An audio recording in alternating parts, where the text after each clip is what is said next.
Yo, what's going on, everybody? Welcome to my podcast, Fast Forward Mindset Motivational Podcast. And just in case you didn't know, I'm your host, Coach James. On my podcast, I will give you the recipe to a brand new life by intentionally rewiring the way you think. And the way you think is everything. Y'all like I did that little everything. Hope all is well, y'all. So it's getting crazy warm out, like extra early, at least is how I feel about it. And y'all, I'm in Arizona. And y'all know if you're in Arizona or you know someone live in Arizona, when it gets hot, it gets hot. It shouldn't be this warm this early though, at least in my opinion. So it kicked off a little bit early in what I'm used to seeing. But hey, it is what it is. Life goes on. Anyways, though, y'all, if you didn't catch last week's episode, go check it out. It's called Life Gets Better When You Become the CEO of Your Life. That means you take ownership of your life and you make your life better. Go check the episode out. But, y'all, about 8, 9 years ago, maybe a little bit longer than that, I wanted to become a manager at work because I had previous management experience in one of my old jobs. So I went into a brand new job thinking like, hey, I want to be a manager. What is it going to take for me to get there? Bam, had my goal set, right? And I kept applying for these positions and I wasn't getting them. The feedback was never bad, like, hey, you just not cutting it. It was more along the lines of just keep trying. You interviewed pretty well. Unfortunately, somebody had a little bit more experience than you had, and that's who we went with. Right. So I could live with that. But I kept applying and I kept getting told no. And I couldn't figure out for the life of me, like, why. I was qualified, I had the experience, I didn't interview bad, but I just wasn't getting the position. And at this time, I was heavily involved with church. I was serving God on a daily basis. And when I say serving on a daily basis, serving on a daily basis. Some of us just serve God, a couple times out of the week, Sundays, Saturdays. And I'm not knocking nobody or judging no one, but I'm just saying I was very committed at this time to God. And I felt like because of the commitment, like things would just go my way. And I kept thinking like, why isn't God not giving me this position that I want? He sees all the hard work I'm putting in. What's going on? And so I got involved with men's ministry at church. And one day, the leaders were having a meeting off to the side before we all meet because they figure out what the scriptures are. They're gonna talk about and talk about what the program's going to be like for that morning. And so right when they got done talking, I approached one of them and I was like, "Hey man, I don't know if you're looking for other leaders, but I'm willing to be a leader if you got room available."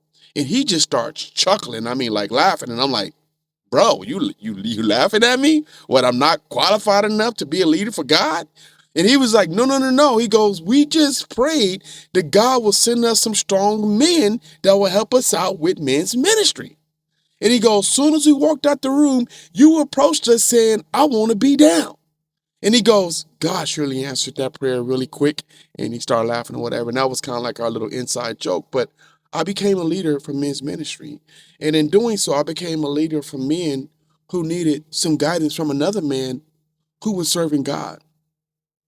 And through this ministry, I was able to really find a stronger connection with God. And I started becoming this strong leader where the guys were hitting me up when they get weak. Hey, James, man, this happened, that happened. Can you pray for me real quick? I was getting calls and texts in the middle of the night, and I was helping lead these guys to God. And after a while, I started to feel like I was a real leader. And so a manager approached me at work and she was like, hey, I'm gonna be hiring 2 managers, and I think you should apply. And I'm like, really? You think I should apply? She goes, well, yeah, you've been telling me you want to be a manager, and I feel like that you have this skills and experience. Why not throw your hat in the ring and see what happens? And I'm like, bet, it's a done deal. So, long story short, I applied for the position and I got the position. I became a leader, a manager, leaders that was. And what was strange is that I felt like God was calling me to be a leader for Him, so He can correct me before He allowed me to be a leader or a manager in corporate America. He wanted me to be a leader for him first. And that just made it that much better because once I became a leader for him, I knew how to be a strong leader in corporate America. And so I finally got the position. Even though God had other plans for me, I finally got it. Well, today's episode is called is My Government or My Governor is God. That's who I go through. That's who I go through, I live through, and I want to continue to have guide me in this world because I've seen the benefits for myself and what God has done for me. And right now, we're in a different time where we just got a brand new president. There's a lot of changes taking place, and a lot of people are pulling their hair out. Oh my God, I can't believe this is happening.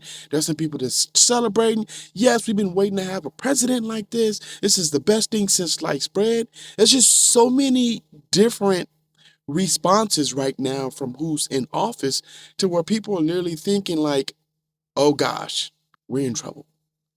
And I'll tell you, my governor is God. Doesn't matter who's in the White House. Doesn't matter who the leading party is, Democrat, Republicans, none of that. That doesn't matter. What matters to me is that my governor is God. Now, I'm not saying that because God is my governor, I'm not going to obey the rules or the laws of the land. Because if you ever took time out to read the Bible says we should obey the laws of the land, follow the 10 commandments. I'm good with all that. Not going against none of that. But all I'm trying to simply say is that if God is my governor, there's nothing that can ever go wrong for me because I'm following God and I'm not following a man, right? Yes, people gonna make changes. They gonna put these policies out there. They gonna run through government, put their own little signature, their handprint on things, and things gonna be different. But at the end of the day, there's not a huge difference for me because my governor is God. And if my governor is God, how could I go wrong? Because that's who I'm following. The definition of governor is the elected executive of the state of Arizona, state of the U.S., right? And the governor acts as the ruler, right? And that's their position. They act as a ruler, right? But again, I would never go against and say I'm not going to follow the ruler's rules because I will. But at the end of the day, like I said, God's my governor. And we should all follow the rules of the government. No matter what we think, no matter how we feel, no matter what decisions are made, we have to follow these rules. Because if we don't follow the rules, we break the law. And we break the law, there's consequences, right? It's like if you don't follow the Bible, there's consequences that comes your way. But if you follow God and he's your governor and you follow his rules, you're now following the 10 commandments. You're following the rules and laws of the land. So you can't go wrong. But some of us who serve God say, I'm not going to listen to what the government says. I'm going to make my own rules because I follow God. Yes, not knocking you. I'm not judging you. You should follow God like I do. But if you say you are a follower of God, you have to obey the law of the land. You have to obey the 10 commandments, right? So at the end of the day, my governor is God. It's like the whole COVID-19. When COVID-19 hit, you had to be immunized. Me and my wife went out of town. We went to Seattle for a family vacation. And at this time, you had to have your either your immunization for COVID-19 or there was something else, and I can't remember off the top of mind what it was. But in order for us to get into like the theme parks, the the the different things that they had, the tourist sites, we had to show them our, hey, we're immunized. We have our COVID-19 vaccination, is what I should have said. Uh, so that is something I didn't want to do because I didn't feel like I would ever get COVID. But at the end of the day, I had to follow the rules of the land. I can't pray to God and say, hey, hey, God, guess what? I don't think I should get the COVID shot, and I know you don't get the COVID shot, so I'm not gonna get the COVID shot because at the end of the day, though, that was a rule of the land that we live in, and you have to follow the rules of the land. But at the end of the day, my governor is still God. He leads me. He motivates me. He helps me get through tough times. He helps me overcome fear, doubt, and worry. He does enough for me not to worry about what a man-made government is going to do. What I worry about is what is God not going to do for me? Because he's done so much, right? And I say not do for me, that means I expect him to do everything because so far he has done everything for me that I've asked him for, right? No, I'm not the type of guy that asks God for $1 million. Not just not going to. I'm not going to. I don't feel like $1 million is going to make my life any better than what it is right now, to be honest with you, right? So I don't ask for those things, but you might do, right? And I'm not saying you shouldn't, because if that's your desire and that's in your heart, then you should ask for it. But my point I'm trying to make is that for myself, because God has given me what I've asked for, he's my governor. And when things get tough, I go to him.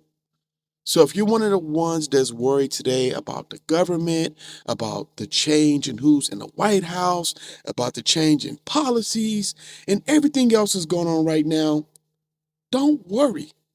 Because guess what? God is your governor.